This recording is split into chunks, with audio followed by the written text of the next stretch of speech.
Hello students, आज हम देखेंगे फर्स्ट फ्लाइट की poem third, how to tell wild animals. देखो, इस पोइट के अंदर जो पोइम है वो हमें क्या बताना चाह रहे हैं कि किस प्रकार से जो एनिमल्स है उनका आइडेंटिफिकेशन है वो हमें बताना चाह रहा है। तो देखो, इस पोइम को लाइन टू लाइन पढ़ने की कोशिश करेंगे, अपनी बुक में मैच करना। देखो, लाइन टू लाइन पढ़ेंगे। पोइम है how to tell wild animals. This humorous poem suggests some dangerous ways to identify wild animals. Read it aloud, keeping to a strong and regular rhythm.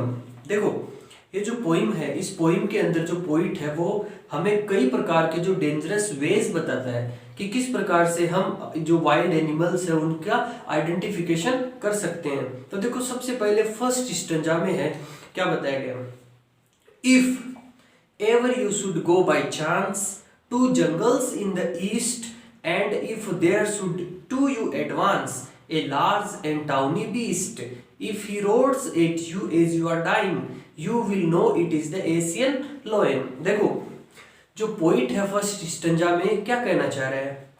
देखो, ये जो poem है ये लिखी गई है एक यूएसए के जो पोइट है उनके द्वारा, और जो यूएसए की पोइट है कैरोलिन वेल्स के द्वारा लिखी गई है।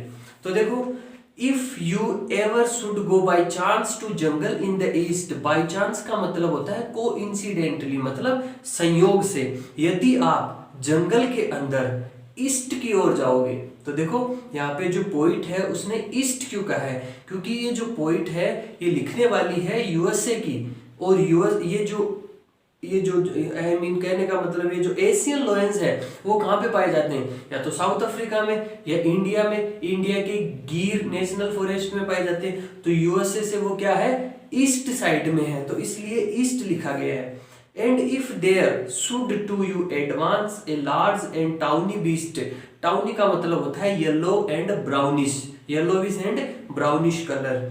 If he roars at you as you are dying, you will know it is the Asian lion। अब देखो, इसके बारे में पूरा एक्सप्लेनेशन देख लेते हैं।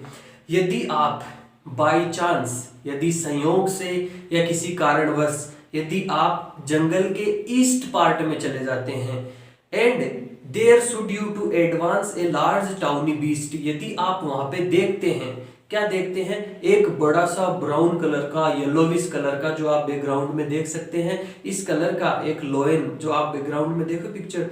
If he roars at you you are dying, यदि वह आपके ऊपर दूर से ही दहाड़ता है, रोर करता है और आपको डराने की कोशिश करता है, तो इसका मतलब ये क्या है, ये एशियन लॉयन है। तो देखो, एशियन लॉयन की जो आइडेंटिफिकेशन है वो क्या बता रहा है पोइट, वो दूर से ही क्या करेगा, आपके ऊपर दहाड़ेगा, रोर करेगा दूर से, और आपको ऐसा फील होगा और आपको ऐसा लगने लगेगा कि यू आर डाइंग। यहाँ पे डाइंग का मतलब है कि डर से आप मर रहे हो, कि इतने ज्यादा डर रहे हो आप कि ऐसा लग रहा है कि आप मरने वाले हो डर से।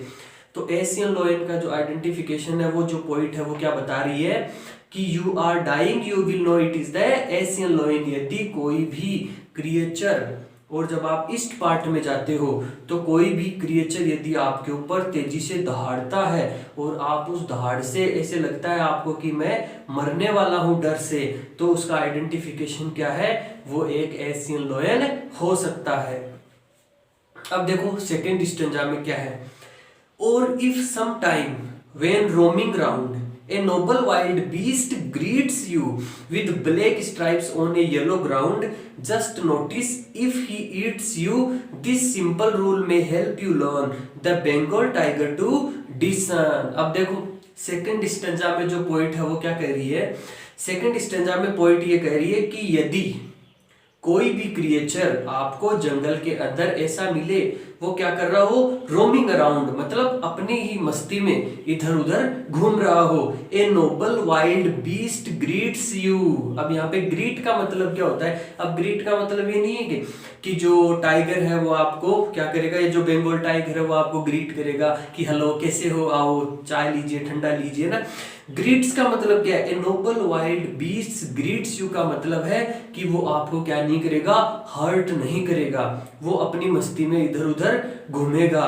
With black stripes on A yellow ground. और ये जो आप बैकग्राउंड में देख सकते हैं इसकी picture, with black stripes on A yellow ground. Ground का मतलब होता है स्किन, उसकी जो स्किन है उसके ऊपर येलो कलर के स्ट्राइप्स, धारियां बनी हुई है। देखिए बैकग्राउंड में पिक्चर में जो धारियां बनी हुई है ब्लैक कलर की।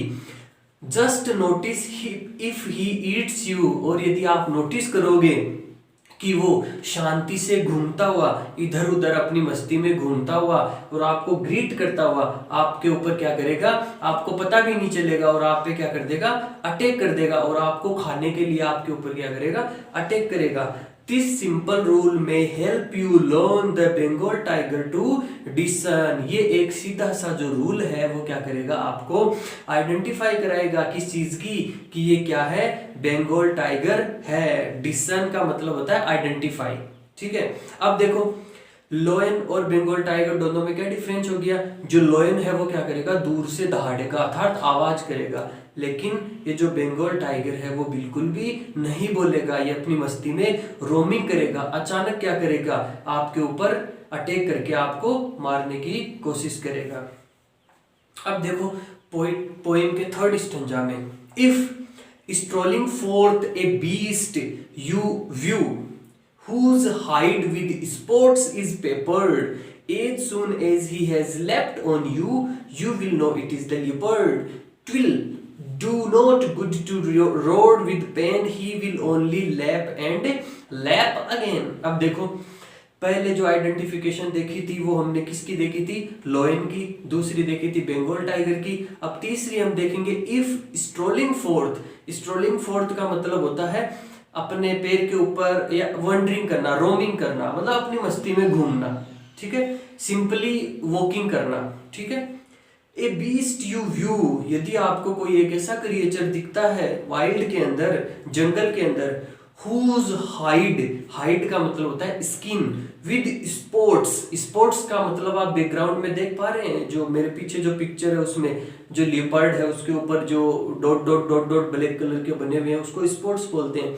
इज पेपर्ड, पेपर्ड का मतलब होता है भरा होना, कि उसकी जो पूरी बॉडी है वो किस चीज से भरी होती है, ब्लैक कलर के स्पॉट से भरी होती है। As soon as he has leapt on you, देखो यहाँ पे जो पास्ट जो फॉर्म है वो यूज की गई है लीप की। लीप की जो पास्ट फॉर्म और जो पास्ट पार्टिसिपल होता है वो क्या होता है, लीप्ड होता है, LEAPED, लीप्ड होता है।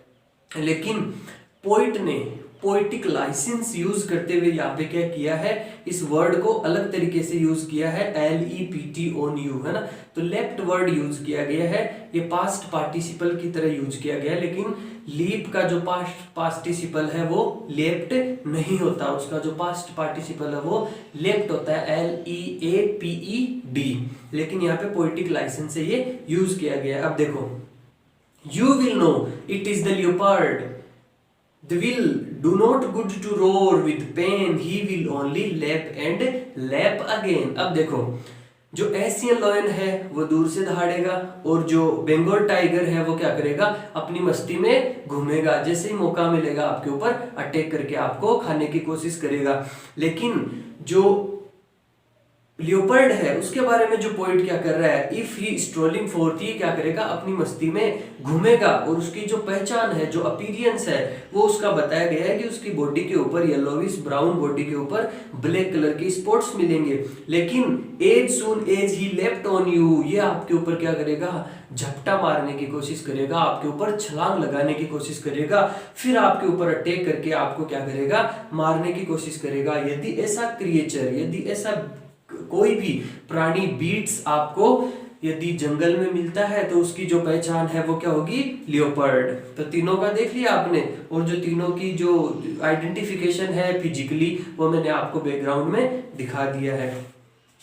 अब उसके बाद में देखो बात करते हैं, if when you are walking around your yard you meet a creature there who hugs you very very hard, be sure it is a bear. If you have any doubts, I guess he will give you just one more cares. अब देखो 3 creatures के बारे में हमने देख लिया, अब चौथे क्रिएचर के बारे में। If when you are walking around your yard, यदि जब आप अपने घर के आसपास या कहीं भी जंगल में या आसपास कहीं घूम रहे हो और यदि आपको कोई ऐसा क्रिएचर दिख जाता है who hugs you very hard, जो आपको क्या करेगा, हक करने की कोशिश करेगा और आपको हक करेगा। वेरी हार्ड का मतलब होता है एकदम स्ट्रोंगली, ठीक है, मजबूती से आपको पकड़ने की कोशिश करेगा।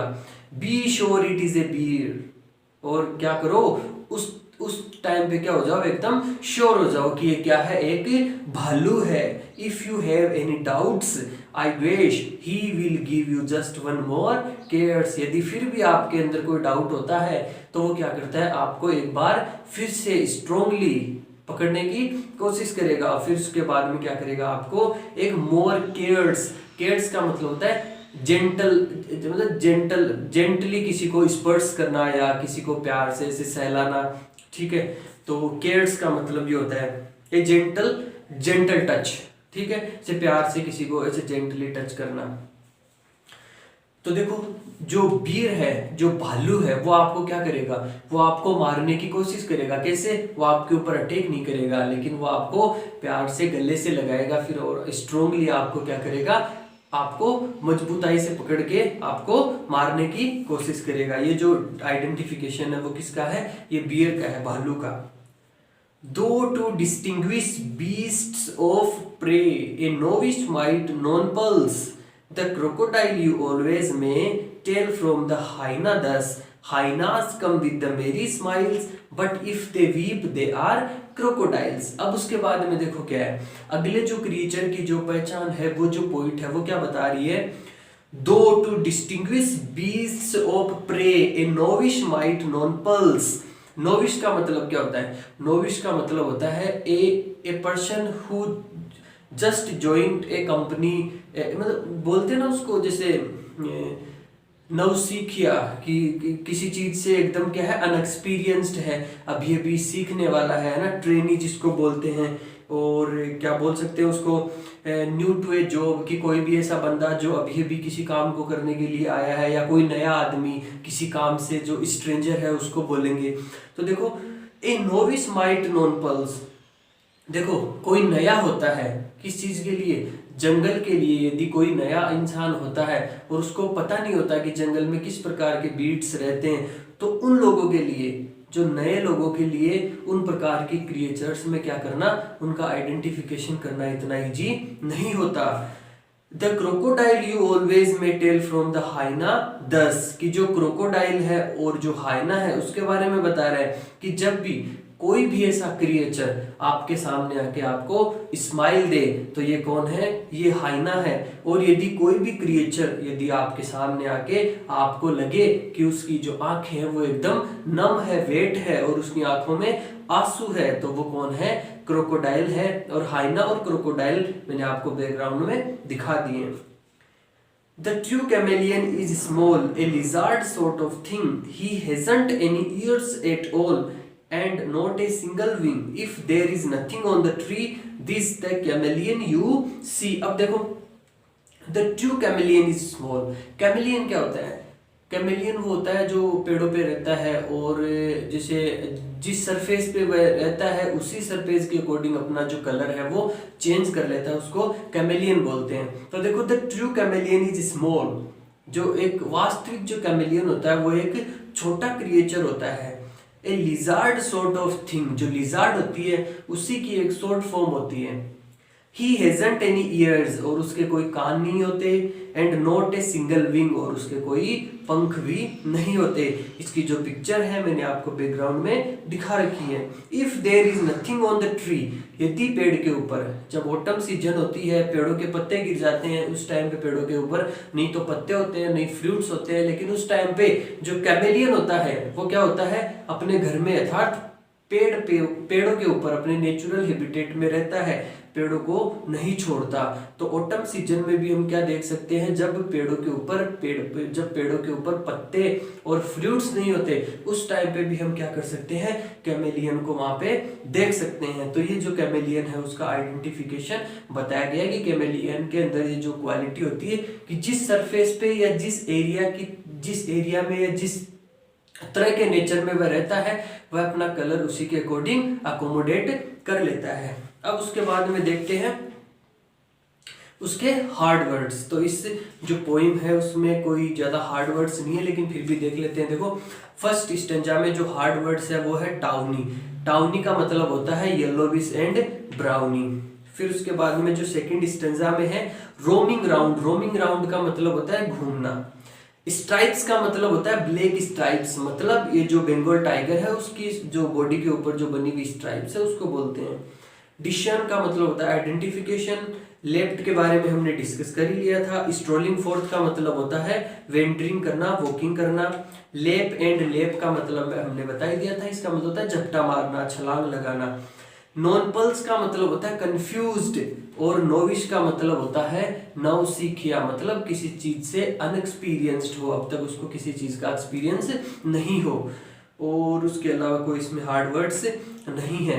और लास्ट में हार्ड वर्ड्स की मैंने आपको एक लिस्ट दे रखी है और उसको एक बार रिवाइज कर लेना। आई होप ये चैप्टर और ये जो पोइम है आपके समझ में आई होगी। तो थैंक यू, धन्यवाद।